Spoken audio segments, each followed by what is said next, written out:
Good morning. This is Father Stephen Kelly from St. John's Church in Detroit, and we're continuing our series of daily morning meditations, where we generally look at one or another of the lessons that are assigned for morning or evening prayer, but is known as the Daily Office Lectionary. Today for Wednesday, let's take a look at the lesson that's assigned from the book of Daniel. We are on chapter number 6.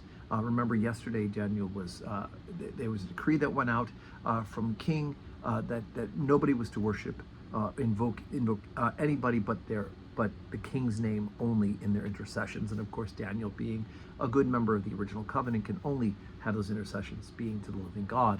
And so the others who are jealous of him have set him up. And because Daniel prayed to the living God, to Yahweh, the others accused him of disobeying the king. And even though the king wanted to do whatever he could to not have Daniel thrown in the den of lions, as the punishment of the decree said, he has to follow through. So that's where we pick up today, verse 16. Then the king commanded, and they brought Daniel and cast him into the den of lions. Now the king spake and said unto Daniel, Thy God, whom thou servest continually, he will deliver thee.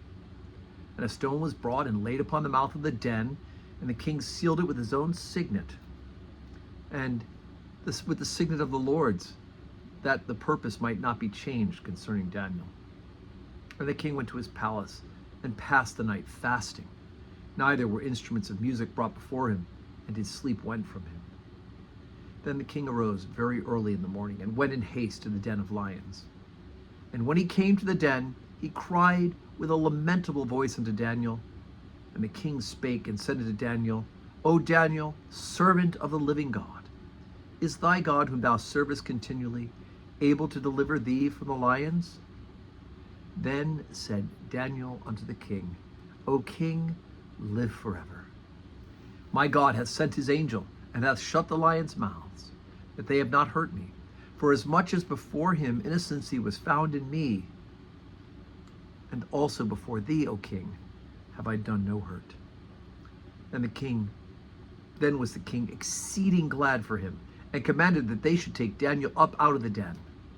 So Daniel was taken up out of the den, and no manner of hurt was found upon him, because he believed in his God. Then King Darius wrote unto all the peoples, nations, and languages that dwell in all the earth, Peace be multiplied unto you. I make a decree that in every dominion of my kingdom men tremble and fear before the God of Daniel. For he is the living God, and steadfast forever. And his kingdom, that which shall not be destroyed, and his dominion shall be even unto the end.